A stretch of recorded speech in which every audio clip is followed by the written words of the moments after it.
Donc, bienvenue tout le monde au balado Les Visages de la peur. Aujourd'hui, j'ai la chance de recevoir les deux créateurs du livre La Cité oblique. C'est une chronique de Québec inspirée des voyages de Lovecraft avec l'univers fantastique et ça donne un livre qui a une facture visuelle très intéressante. Donc, d'un côté, j'ai avec moi l'illustrateur, le BDiste Christian Kennel, qui a travaillé sur de nombreux projets autant du côté réaliste, même biographique, avec des projets de René Lévesque, Félix Leclerc, ou encore le poignant et récent Mégantic, Un trait dans la nuit, qui a touché aussi au fantastique. Il avait entre autres dirigé et participé au projet La machine du bonhomme 7 heures il y a quelques années, des adaptations des nouvelles de Claude Bolduc. Personnellement, moi, ça a été mon premier contact avec son œuvre. Puis depuis, ben, il fait partie des artistes que je suis. Et sa grande force, à mon sens, ben, c'est qu'il sait créer vraiment des atmosphères avec ses illustrations, quelque chose de très onirique et par moments de très organique aussi. Pour ce qui est d'Ariane Gélina, ben, c'est une amie de longue date. Je pense que c'est avec Jonathan Reynolds, l'auteur, où j'ai partagé le plus souvent la couverture. On a été, entre autres, là, dans les projets à la Maison des Viscères, Agonie, Écorché. Mais là aussi, oui, je ne peux pas la montrer. Mais elle a aussi écrit des romans, entre autres, là, aux éditions à lire, publié plusieurs nouvelles. Puis bon, il y a un recueil en partenariat avec Maureen Martineau qui est paru aussi aux éditions à lire. Puis c'est une autre personne qui travaille beaucoup sur les ambiances avec une grande économie de mots et une grande efficacité. Bref, on a deux artistes qui excellent dans l'évocation et je suis très heureux de voir qu'ils ont tous les deux participé au même projet. Donc, ben, je tiens à vous remercier de vous prêter à l'entrevue. Peut-être pour commencer, pour quelqu'un qui ne connaît pas ce projet-là, je ne sais pas, Ariane, si tu pourrais me dire un peu de quoi ça parle. Oui, bon, pour quelqu'un qui ne connaît pas la cité oblique, c'est un projet qui a plusieurs ramifications ou tentacules. Si je peux commencer tout de suite à faire des jeux de mots Lovecraftiens. Il y a un versant historique, indéniablement, dans le projet, qui se base sur les visites de Lovecraft à Québec. Parce que Lovecraft, bon, on a parfois l'image que c'était quelqu'un de très isolé et qui voyageait peu, mais il avait eu réellement un grand coup de cœur pour la ville de Québec, qui a visité à trois reprises en 1930, en 1932, puis en 1933. Puis, petite parenthèse, il y a même une plaque qui a été apposée au coin de la rue sur l'édifice où il a résidé à ce moment-là. Pierre-Luc, tu as sûrement déjà été voir cette plaque-là. Assurément. C'est signe que oui. Et puis aussi, ça remonte à, et puis Christian pourra bonifier cette partie-là également, à un texte historique qui a été écrit par Lovecraft au sujet de ses visites dans la ville de Québec. Québec le passionnait tellement qu'il a souhaité écrire pour lui-même un texte sur ses séjours dans la ville qui l'inspirait et on le sent qui également pouvait se retrouver par petites touches dans l'architecture de ses nouvelles. Ça a été un de mes points de départ pour entrer dans la cité oblique, parce que je présume qu'on va parler un peu de la genèse tout à l'heure. C'est vraiment très, très particulier. Mais si je m'en tiens à l'histoire, donc on se retrouve avec la Nouvelle-France racontée par Lovecraft dans une cité alternative de Québec avec des translations de monde, le tout avec cet onirisme qui m'est cher et qui l'est également à Lovecraft. Génial. Ben, Christian, peut-être me dire, ce projet-là, il est venu d'où? D'où est-ce que c'est apparu? Tu vois, on était une délégation d'auteurs québécois à Colomiers, en France. Puis c'était sous l'égide de Québec BD. Puis le directeur de Québec BD, Thomas-Louis Côté, il me dit, je pense qu'on était en train de déplacer un meuble. Quand il me dit ça, c'était assez spécial. Il me dit, écoute, tu devrais travailler sur Lovecraft. Tu n'as jamais pensé travailler sur lui parce que ton style, il correspond tout à fait à son univers. Là, moi, c'est en 2017, là, quand même, ça remonte à un bout de temps. Là, moi, j'ai dit, ben, c'est intéressant. Puis là, il rajoute, ben, il est déjà venu à Québec, en plus, puis il a écrit un texte sur Québec. Je dis, ah, OK, là, ça commençait vraiment à m'intéresser parce que j'avais vu beaucoup de choses de BD qui avaient été faites sur Lovecraft. Puis je me suis dit, bon, refaire ce que tout le monde a déjà fait, bon, c'est moins intéressant. Fait que de retour au Québec, j'ai mangé avec Thomas Louis, puis là, j'ai dit, est-ce que tu as proposé ça à 20 ou 30 autres artistes là, au Québec, quelque chose, tu sais? Puis il m'a dit, non, non, non, c'était vraiment, c'est juste toi que je vois faire ça. Bon, ben, j'ai foncé, j'ai fait une demande de bourse au Conseil des arts du Canada, puis j'ai eu, puis j'ai travaillé pendant 2 ans là-dessus, 2 ans et demi là-dessus. Ça a été, dès le départ, j'ai lu le texte sur Québec, puis je trouvais ça un peu drabe, en fait. Je trouvais ça un peu straight, là. Je veux dire, c'était assez Wikipédia, monotone. Mhm. Donc, je me suis dit, transposer l'œuvre, le restant de l'œuvre de Lovecraft à l'intérieur de ce récit-là peut être intéressant. J'ai travaillé vraiment à partir de son texte, des segments que j'ai choisis sur l'histoire et en même temps la déambulation, parce que c'est comme deux récits. Il y a l'histoire de la Nouvelle-France et de la possession britannique. Bon. Et ensuite, il y a la déambulation de Lovecraft dans la ville, la description. Puis j'ai un peu fusionné ça. C'est pour ça que dans la bande dessinée, ce qui reste dans la bande dessinée des déambulations, on voit Lovecraft dans la ville qui parle au fur et à mesure Mhm. du récit. Puis on en est venu quand la BD était terminée puis qu'Alto est entré en jeu. Là, il y avait quelque chose qui marchait pas au niveau des textes. Les textes étaient vraiment pas. Les textes de Lovecraft n'étaient pas assez Lovecraftiens, en fait. Donc, c'est là qu'un ami commun nous a mis en lien, Ariane et moi. Il a pensé à nous matcher, puis ça a été. Ariane a fait un essai qu'on a soumis aux éditions Alto, Antoine Tanguay, il a tout de suite embarqué. Tout de suite, tout de suite. Ariane a vraiment, écoute, c'était la personne idéale pour relever ce défi-là parce que habituellement, il y a un scénario de BD, il y a un texte, puis ensuite vient les images. Là, ça a été le contraire. La BD existait déjà, puis Ariane a dû. C'est trois strates de création, en fait. Tu as le Mhm. récit original de Lovecraft, t'as le récit en images, parce que faire de la bande dessinée, juste faire les illustrations d'une bande dessinée, c'est de l'écriture aussi. Puis, par la suite, ben, Ariane est venue ajouter sa propre écriture là-dessus, qui est d'ailleurs très Lovecraftienne. Oui, parce que Assurément. j'ai voulu rendre aussi un hommage stylistique à Lovecraft, en plus qu'il soit thématique, donc une double immersion. Et puis pour continuer sur ce que mentionne Christian, donc lorsque j'ai abordé le projet qui était déjà avancé comme il l'a mentionné, c'était donc j'ai découvert les textes de Lovecraft qui avaient quelque chose de quand même un peu didactique dans ce contexte-là. Puis j'ai été tout de suite très enthousiaste et emballée par le mandat, donc j'ai dit oui, je veux essayer. Mais par la suite, bon, j'ai mesuré à quel point ça allait demander du travail, de la complexité et que c'était tout un mandat. Mais ça me ressemble. Je sais que Christian a ça aussi en commun de vouloir s'atteler à de grands défis, disons avec les sujets des bandes dessinées que tu as abordés, Christian. Dans mes romans aussi, un petit peu même chose, comme dans les centres de Sedna, quand j'ai abordé la base Côte-Nord du 19e siècle, c'était pas évident. Alors, je reviens à la bande dessinée. Et puis là, je me suis dit, mais comment je vais travailler? Et c'était forcément de plusieurs manières. C'était une sorte de réflexion plurielle où Christian a ajouté par la suite des planches, mais l'idée n'était pas de lui en faire réaliser 100 nouvelles.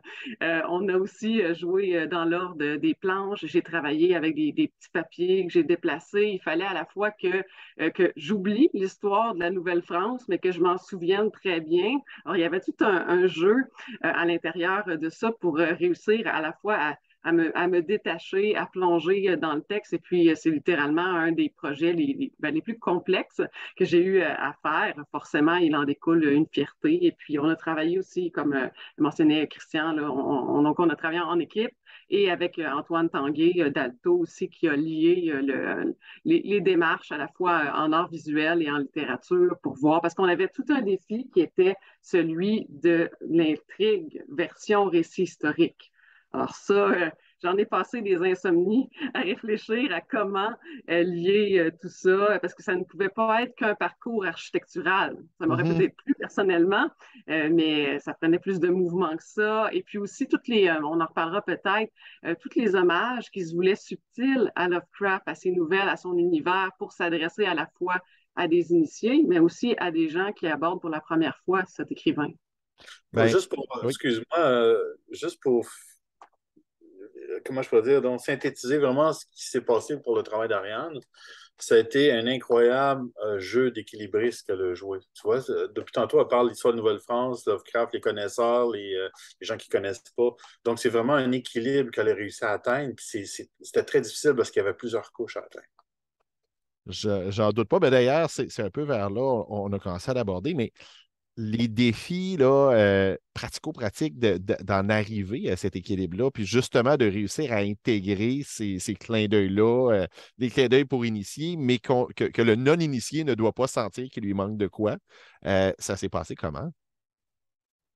Ben, du point de vue donc des textes, ma première version, la toute première, avait environ au moins 1500 mots de plus, qui étaient comme un peu une sorte, dans mes romans, j'appelle ça du feuillage. Donc, ce sont des éléments que je mets là, parce que je le souhaite, ça rajoute de l'atmosphère. Et puis, de temps en temps, comme auteur ou artiste, souvent on se fait, puis là, on peut le dire, on est entre nous, mais on se fait un peu comme des clins d'œil à soi-même là, sur des éléments là, qu'on aime, qu'on a envie de mettre là. Donc, il y a eu aussi un travail de coupe qui est allé dans le sens que les textes soient le plus accessibles possible. Et à ce chapitre-là, l'œil d'Antoine Tanguay a été très précieux. Et puis a permis aussi de voir qu'est-ce qui était, et son équipe, qu'est-ce qui pouvait être un peu trop cryptique, parce que réellement, autant comme par exemple quand Lovecraft va évoquer Innsmouth, donc le fameux village où il y a des grands anciens proches du récit du diable, il l'évoque une fois, mais il fallait que ce soit fluide et puis que ce soit compréhensible pour quelqu'un qui n'a aucune idée qu'il existe une nouvelle qui s'appelle Le Cauchemar d'Innsmouth, qui est importante dans son panthéon. Donc, même chose avec tous les jeux des créatures qui étaient mentionnées. Et puis, on voulait aussi, du moins, puis du côté des textes, je pense que Christian aussi, tu sais, pas y aller trop directement. Donc, Elkanah est une déesse qui a été créée expressément pour la bande dessinée. Je ne souhaitais pas mentionner Cthulhu parce que ça me paraissait.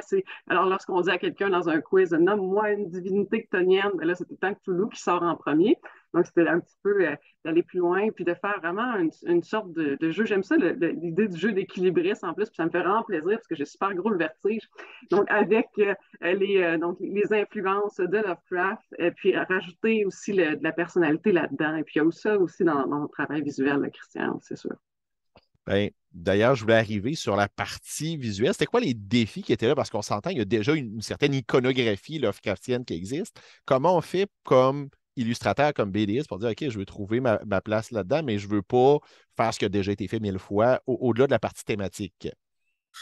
En fait, j'ai trouvé ça hyper facile de travailler sur ce projet-là parce que l'œuvre de Lovecraft est partout, beaucoup dans la culture populaire, éparpillée. On a plagié, on a pigé allègrement dans son œuvre. Donc, pour moi, c'était de piger à mon tour dans la culture populaire pour plagier ceux qui l'avaient plagié. Donc, ça donne une autre couche de... Donc, on est dans le plagiat total, mais je l'assume parce que Lovecraft, on se l'approprie. C'est vraiment un auteur idéal pour se l'approprier parce que ses descriptions de créatures étranges et tout ça, c'est pas tant là que la description des sentiments ou de la folie qui guette les personnages qui sont en contact avec ces créatures-là. Mhm. Donc, ça laisse toute la place. Je pense à Brekia, qui est un BDiste argentin qui a repris en bande dessinée Lovecraft. Il fait beaucoup appel à l'abstraction dans son travail. Puis moi, c'est vraiment l'archétype de transfert de la pensée de Lovecraft au niveau de pas décrire, en fait, de pas aller dans la description totale et de laisser la place à l'imagination. Cet espace-là, comme créateur, ça donne un élan, en fait beaucoup. Puis moi, ça m'a permis, parce que j'ai travaillé sur cet album-là en même temps que Vous avez détruit la beauté du monde, qui est un essai sur le suicide avec des universitaires, et Mégantic, qui est quand même une catastrophe importante. C'est des sujets sociaux importants, avec très sensibles, parce que les gens, bon, ben, le rapport avec ces sujets-là c'est ça, c'est sensible. Mais Lovecraft, la cité oblique me permettait justement cette liberté totale-là, sans faire attention nécessairement à certains sujets ou quoi que ce soit. C'est ça. Il n'y avait pas le même respect des gens qui ont vécu un drame à emmener là-dedans. Il n'y avait pas, il Ben, y avait pas cette réalité-là. ou ceux qui font des cauchemars. Tu sais, j'avais pas respecté ceux qui font des cauchemars avec ces créatures-là dedans. Assurément. Ben, peut-être que tu l'as entendu pour la petite anecdote. J'avais entendu parler de ce projet-là, la Cité Oblique, depuis longtemps. Je suis quelqu'un. Bon, je suis un grand collectionneur d'œuvres Lovecraftiennes, bandes dessinées, films, etc. J'avais commencé mon doctorat sur l'adaptation cinématographique de l'œuvre de Lovecraft. Euh, et j'avais vu vos noms, j'avais fait oui, OK, ça marche, c'est logique, j'ai hâte de voir ça. Et j'avais vraiment eu un choc quand j'ai été à l'espace 400e où il y a eu une exposition de BD, puis il y a une des planches que tu as fait pour la bande dessinée de René Lévesque qui est là, et avec le fond qui était travaillé, tout ça. Et j'ai comme eu, wow, OK, il y a quelque chose de Lovecraftien là-dedans, il y a quelque chose de l'ambiance, même si c'était un projet qu'on s'entend qu'il n'y a rien à voir. Donc, je ne suis pas surpris que quelqu'un t'aille approché en disant, hey, ton style se marierait bien à ça. Parce que moi, ça a été une révélation quand j'ai vu cette image-là, de dire, OK, je pense que c'est l'homme de la situation pour ce genre de projet-là. Tu vois, quand j'étais ado, bon, je dessinais, je faisais de la BD, mais je ne publiais pas. Puis c'était le genre de sujet qui m'intéressait beaucoup. Par la suite, je m'en suis éloigné pour vraiment travailler davantage l'histoire. Mais tu vois, là, de revenir à ça, bon, dans la quarantaine, maintenant j'ai 50 ans, le livre est sorti. C'est ça représente pour moi une nouvelle porte qui s'ouvre. Puis, j'ai pas l'intention que ce soit mon dernier projet du genre, Hmm. parce que j'ai eu énormément de plaisir à le faire. J'ai même un projet là, qui s'en vient, puis c'est Jules Verne qui est au cœur de ça. Mais il va y avoir des influences de la cité oblique à l'intérieur de ce projet-là, parce que j'ai plus le goût de représenter l'histoire telle qu'elle était. Tu sais, je trouve ça poussiéreux, en fait. Puis, il y a moyen de se représenter notre propre histoire de façon comme un miroir déformant, puis de changer notre perception de nous-mêmes. Puis ça, je pense que ça peut être un outil pour ceux qui lisent ça, pour se projeter aussi dans le monde actuel, tu vois, se réinventer. Moi, c'est comme ça que je perçois mon travail. Ouais, c'est d'ailleurs des extraits dans la cité oblique, c'est écrit, c'est Lovecraft qui parle là, à Québec, j'arpente l'envers du miroir. Donc, ça fait un pont avec ce que tu viens de mentionner, Christian. Sûrement. Euh, Personnellement, peut-être commencer avec Ariane. Est-ce que tu étais une lectrice de Lovecraft? Est-ce que c'est un auteur qui a eu une influence ou un impact sur toi? C'est quoi ton rapport à Lovecraft? Ah, absolument une lectrice de Lovecraft.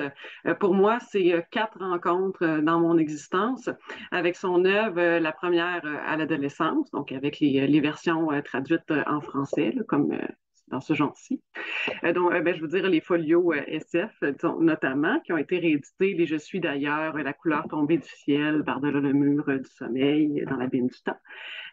Puis, je me rappelle, et puis souvent, il y a cet effet-là qui va se produire lorsqu'on découvre Lovecraft. On va avoir envie de, ça t'a sûrement fait ça, Pierre-Luc, à l'adolescence, de passer à travers tous les textes et je l'ai fait d'une traite. Euh, Ça m'a pris quelques semaines, le temps de mettre la main sur les ouvrages. Par la suite, début vingtaine, de deuxième rencontre, l'œuvre de Lovecraft, son univers me manquait. J'avais envie de revivre cette terreur cosmique-là qui est le seul à pouvoir réellement rendre de cette manière-là. Puis tout à l'heure, on parlait aussi de l'indicible, qui est un de ces mots aussi le fétiche, du moins dans les traductions en français, et le fait que les descriptions sont souvent très vagues chez Lovecraft, comme je me rappelle d'avoir fait lire, d'avoir lu un extrait aux étudiants. Donc ça, c'est pendant la troisième rencontre de Lovecraft, j'y viens, de l'appel de Cthulhu. Puis j'ai dit, mais essayez maintenant de dessiner Cthulhu. Il y a une petite statuette qui est représentée dans la nouvelle. On ne sait pas vraiment. On sait qu'il y a quelque chose d'aquatique, de marin. Alors, c'est bon. Alors, je lis avec la troisième rencontre avec Lovecraft. C'est quand je l'ai enseigné à l'UQTR. C'est le premier cours que je donnais de ma vie, en plus. Donc, c'était en 2016, cours de fantastique et roman policier. Je me lance et puis je présente Lovecraft, je le fais lire et je le relis. Alors, moi, je suis comme ça. Là. Quand je donne un cours, là, je relis tout ce que l'auteur a écrit presque avant de le donner. Et puis, bien entendu, avant la cité oblique, quatrième rencontre avec Lovecraft. Et je suis d'ailleurs même encore en train de le relire parce qu'en ce moment, on baigne tellement dans ces univers que c'est vraiment une impulsion de continuer de le fréquenter comme ça. Alors, je suis certaine que pour ma part, il y aura d'autres rencontres au pluriel avec son œuvre au fil du temps. Très intéressant. Moi, j'ai eu plusieurs rencontres aussi, mais ma plus marquante, ça a été de relire l'affaire Charles Dexter Ward dans le train en allant vers Boston. Puis j'avais été Boston-Providence et je l'avais lu dans le train en allant vers Boston, puis après ça, entre Boston et Providence. Ça avait été une ambiance particulière, une texture particulière à ma lecture. De ton côté, Christian, est-ce que c'était une œuvre que tu connaissais déjà avant? Est-ce que tu étais un amateur? Non, pas du tout. En fait, je connaissais. J'avais lu un recueil de nouvelles quand j'étais adolescent. Puis bizarrement, j'ai pas eu accès à Lovecraft par la suite. Il y avait une collection. Bref, j'ai plus lu Edgar Allan Poe quand j'étais adolescent. Peut-être dû au fait que son traducteur était très connu. Oui. Donc, plus accessible dans les livres en français. Mais j'ai par la suite, bon, j'ai tout le temps baigné un peu dans la culture Lovecraftienne sans le savoir. Je veux dire, j'écoutais Metallica beaucoup, les textes, c'était beaucoup d'inspiration de Lovecraft. Par la suite, je suis tombé sur des bandes dessinées, je parlais de Bellecchia Oui. tantôt. Donc, il y en a eu plusieurs adaptations comme ça que j'ai lues, Alan Moore. Donc, c'est vraiment de façon sporadique, un peu de loin. Puis c'est vraiment à partir du moment où Thomas Louis Côté m'en a parlé que là, je me suis mis vraiment à me mettre dans l'œuvre de Lovecraft. Puis bon, j'ai même communiqué justement avec le fameux Philippe Gindre qui a fait les traductions chez Robert Laffont, dont tu es un critique. Bon, mais Oui, ben, c'est ça. En fait, il y a des nouvelles traductions qui paraissent. Ce que j'étais curieux, mais là, ce que j'ai appris, c'est qu'il allait y avoir une traduction justement de l'essai sur Québec. Même dans la version originale, on s'entend, c'est pas le texte le mieux écrit de Lovecraft, mais il y avait quand même une valeur ajoutée par rapport à la version française actuelle. c'est ça, quand on est arrivé pour travailler sur le livre, quand j'ai eu la bourse du Conseil des arts dont je parlais tantôt, le Conseil des arts fixait une condition, c'est que je m'entende pour les droits avec Mhm. Robert Laffont et tout ça. Donc, c'est à ce moment-là que j'avais communiqué avec Philippe Gênes, puis mon Dieu, il a été collaboratif. Encore aujourd'hui, il m'écrivait, puis il me disait, en tout cas, le collecteur, ils veulent le collecteur en Europe, puis là, ils essaient de trouver des moyens de le faire parvenir là-bas. Ouais, le fameux collecteur de Cariane montre. Ouais. Ouais, mais qu'on peut peut-être décrire aussi pour les auditeurs. Ben oui. Oui. Alors, Christian, à toi. Alors, le collecteur, 300 exemplaires seulement, Couverture 30 dollars. couverture en cuir violet. Avec, quand on l'ouvre, c'est à trois volets. On retrouve une impression inédite de la couverture qui n'est pas la même que le livre courant, l'édition normale, qui est une impression sur papier métallique. Quand on ouvre aussi, il y a une enveloppe qui contient un giclée signé. Donc, il y a 300 copies comme ça. Puis, à la fin c'est le meilleur papier au monde, là, ce papier-là, c'est Animal. Puis à la fin, on retrouve nos signatures, Ariane et moi, là, sur les 300 exemplaires, là, qui vont être disponibles pour j'imagine, jusqu'à épuisement, là, mais il y a beaucoup de demandes en ce moment. C'est ça qui est incroyable. J'en doute pas. C'est déjà, je me suis déjà créé un besoin. Euh, Hey, merci d'avoir pris la peine de prendre du temps pour parler de ce projet-là. Puis, en ce qui me concerne, c'est un projet qui est important, puis je pense que ça vaut la peine qu'on en parle. Mais avant de vous laisser, j'aimerais ça que vous me parliez de vos autres projets qui qui sont parus récemment ou qui vont paraître, quand bien sûr on peut en parler. Donc, je ne sais pas, Christian, si tu veux commencer? Oui, avec plaisir. Moi, j'ai mes deux projets précédents, c'était Vous avez détruit la beauté du monde, qui était une étude avec des criminologues et des historiens sur l'histoire de la mise en scène du suicide au Québec depuis 1763, qui a été publié aux éditions Moelle Graphique. Par la suite, j'ai publié un livre qui est Mégantic, un train dans la nuit, sur la catastrophe de Mégantic. J'ai eu le grand bonheur de remporter un fauve avec ce livre-là à Angoulême. Puis là, je travaille présentement à terminer un album sur Dédé Fortin, sur le compositeur, le leader du groupe Ouais. L'Écola. Donc, ça aussi, c'est un sujet sensible, mais je commence à m'habituer à trouver. La bande dessinée, c'est le meilleur outil, c'est le meilleur médium, je trouve, pour parler de certaines choses. C'est de montrer sans montrer, Mhm. en premier degré. OK, Voilà. mais on a un autre projet qui tombe dans mes talles du côté. J'ai plusieurs j'ai des bons souvenirs, entre autres festivals d'été où j'étais allé voir les colocs et tout. Fait que ça va être dans Ah, ma pile à suivre.